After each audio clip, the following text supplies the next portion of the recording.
शादी के 9 दिन बाद राजा रघुवंशी अपनी पत्नी सोनम रघुवंशी के साथ हनीमून मनाने के लिए अपने घर से लगभग 2172 किलोमीटर दूर जा रहे थे।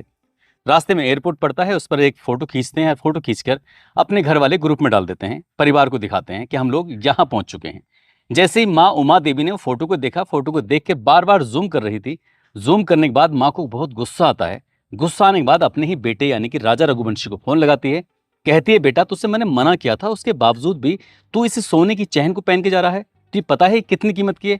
लगभग 2.5 से 3 लाख रुपए की चैन है। इसको ले जाने की क्या जरूरत थी? तुम हनीमून मनाने के लिए जा रहे हो या यहाँ पर सोना चांदी का अपना दिखावा करने के लिए जा रहे हो? तभी राजा रघुवंशी कहता है कि माँ, मैं इसे लाना नहीं चाहता था, लेकिन पत्नी सोनम जिद करने लगती है कि अपनी ज्वेलरी पहन के चलना, अपनी चैन पहन के चलना, अच्छे लगते हो। कुछ इस तरह की बात कही थी।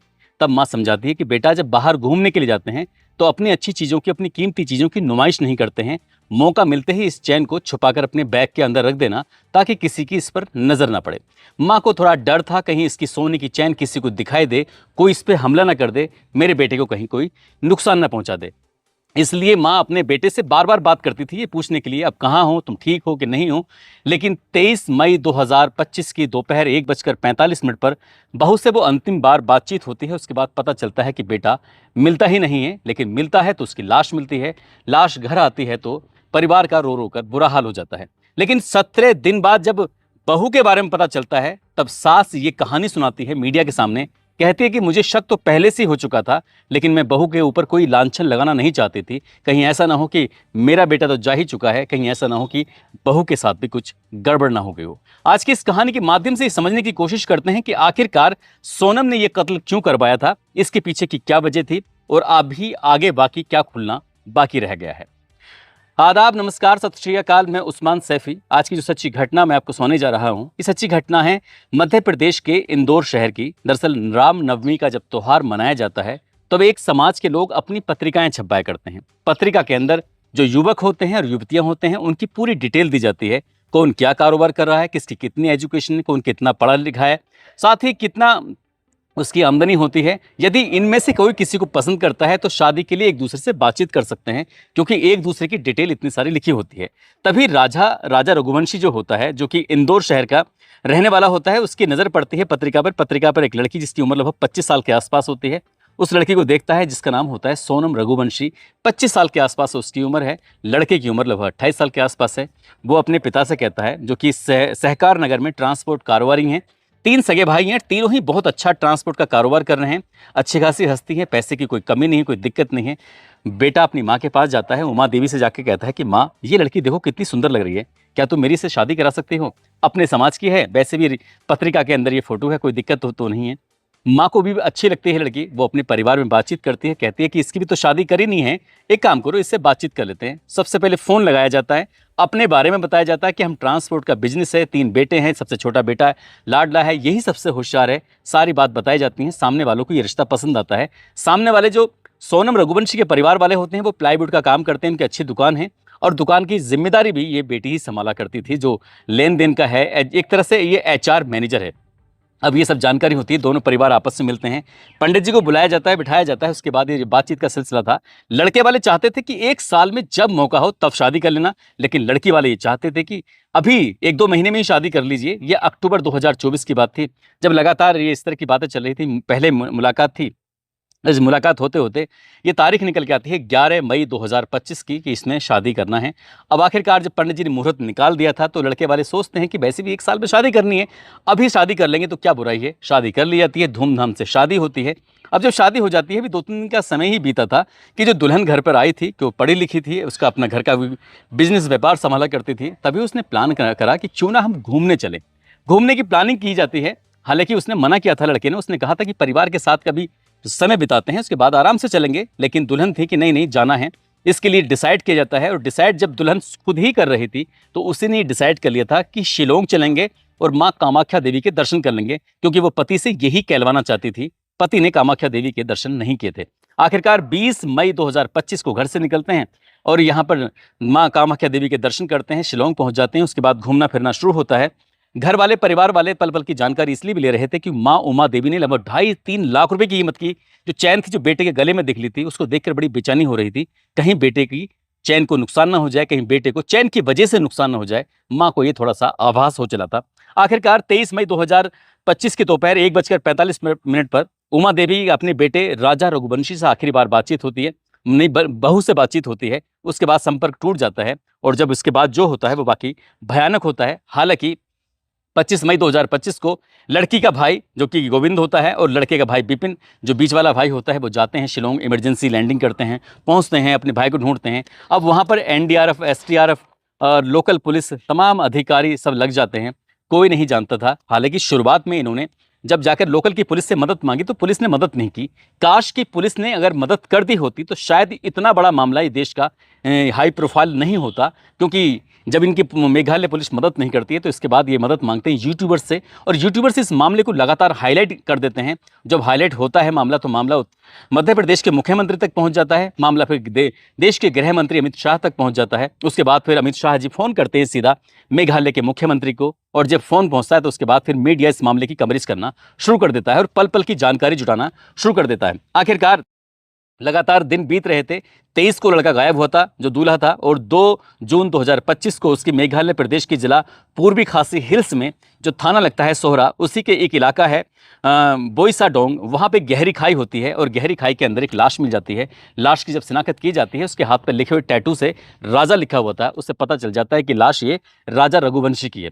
अब में ये मामला और ज़्यादा हाईलाइट इसलिए हो जाता है क्योंकि पास में ही एक लाल और काले रंग की जैकेट मिल जाती है, पास में ही एक सफ़ेद रंग की शर्ट मिल जाती है। तो ये अंदाज़ा लगाया जा रहा था कि ये लाल रंग की जैकेट और सफ़ेद रंग की शर्ट जो है उसकी पत्नी सोनम रघुवंशी की, उस पर खून के कुछ छींटे मिल जाते हैं। मामला और ज़्यादा हाईलाइट हो जाता है। कयास लगाए जा रहे थे कि इसका किडनैप कर लिया है, बांग्लादेशी से उठा कर ले गए हैं।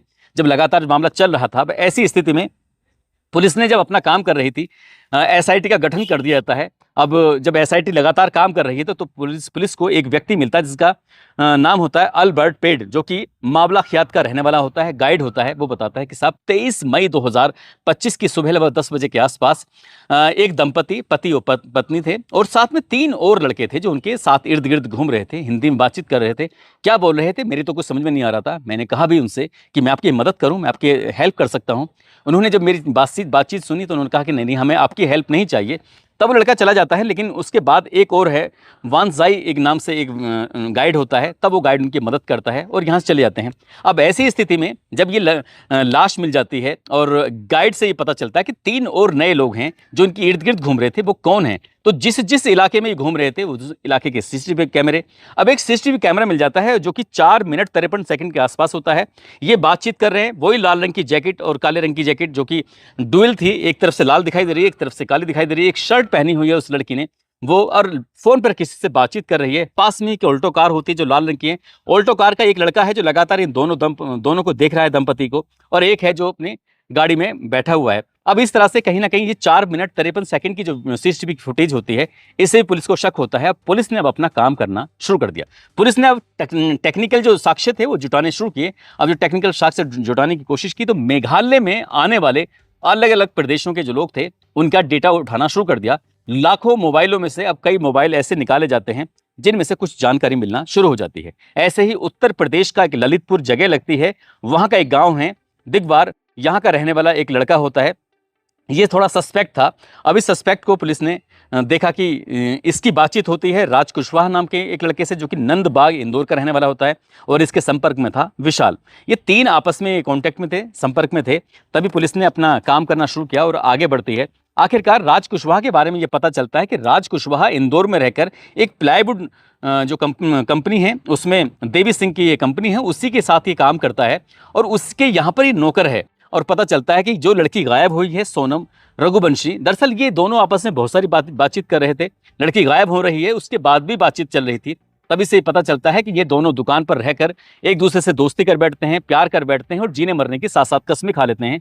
लेकिन इसी बीच में पता चलता है कि इसकी शादी हो जाती है। अब शादी तो हो जाती है लेकिन कुछ नया प्रोग्राम, नई चालाकी करते हैं। इधर समाज में पत्रिका छप जाती है। पत्रिका छपने के बाद ये दोनों परिवार आपस में मिल जाते हैं। तो कहीं ना कहीं लड़की वालों की तरफ से लड़की पर दबाव बन गया था, इसलिए शायद शादी के लिए मंजूरी दे दी थी।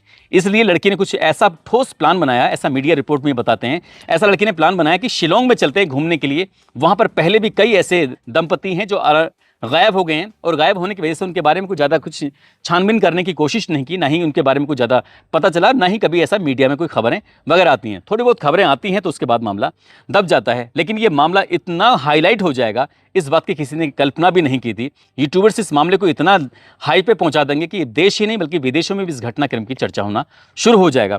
आखिरकार पुलिस अपना काम कर ही रही थी और पुलिस ने 8 और 9 जून 2025 की रात को मेघालय और इंदौर पुलिस ने आपस में एक कंबाइंड ऑपरेशन चलाया और ऑपरेशन चलाने के बाद ललितपुर से आकाश लोधी को उठाया, इंदौर से राज कुशवाहा को उठाया और इंदौर से ही विशाल चौहान को उठाया, साथ ही मध्य प्रदेश के सागर से आनंद कुर्मी को उठाया। इधर पुलिस ने इन चारों लड़कों को हिरासत में लिया था अलग अलग टाइमिंग के हिसाब से। साथ ही जो लड़की होती है, लड़की को लगातार तलाश कर रहे थे मेघालय के शिलोंग की उन वादियों में, घाटियों में, लेकिन वो लड़की वहां नहीं थी बल्कि अपनी जगह से सैकड़ों किलोमीटर दूर जा चुकी थी। और 8-9 मई 2025 की रात बनारस गोरखपुर हाईवे पर, जो कि जिला गाजीपुर लगता है, थाना उसका नंदगंज लगता है और इलाका लगता है अंकुशापुर में एक कॉफी चाय का जायका नाम से, नकाशी चाय जायका नाम से एक होटल होता है, ढाबा होता है। वहां पर रात लगभग 1:30 बजे के आसपास एक लड़की जिसने काली रंग की शर्ट पहनी हुई है, टी शर्ट, और काले रंग की पैंट पहनी हुई है, बदहवास हालत में बैठी हुई है, बाल उसके बिखरे हुए हैं, टीन शेड पे बैठी हुई थी। तभी एक छोटू की नज़र पड़ जाती है जो चाय पिलाता है, खाना खिलाता है, पानी पिलाता है। वो जाकर पूछता है कि मैडम मैं आपके लिए क्या लेके आया हूँ, मैं आपकी क्या मदद कर सकता हूँ। लड़की थोड़ी परेशान थी, बदहवास थी, कुछ कहने की स्थिति में नहीं थी। तभी जब स्थिति बिगड़ जाती है तब वो कहता है कि मैडम बताइए क्या करना है। वो कुछ बोल नहीं पा रही थी, तभी वो लड़का पहुंच जाता है अपने मालिक के पास, साहिल यादव से जाकर कहता है, जो ढाबे का मालिक होता है, कि साहब एक लड़की है, अजीब सी हरकतें हैं उसकी, आपको जाकर देखना चाहिए। फिर वो जो ढाबे का मालिक होता है साहिल यादव उसके पास पहुंचता है, उससे बातचीत करता है। बातचीत करने के बाद लड़की रोते हुए कहती है कि मुझे आप अपना नंबर दे दीजिए, फ़ोन नंबर दे दीजिए, मुझे अपने घर वालों से, परिवार वालों से बातचीत करनी है। उसे लगता है कि मदद कर देनी चाहिए, परदेशियों की मदद करना कौन सा बुरी बात है।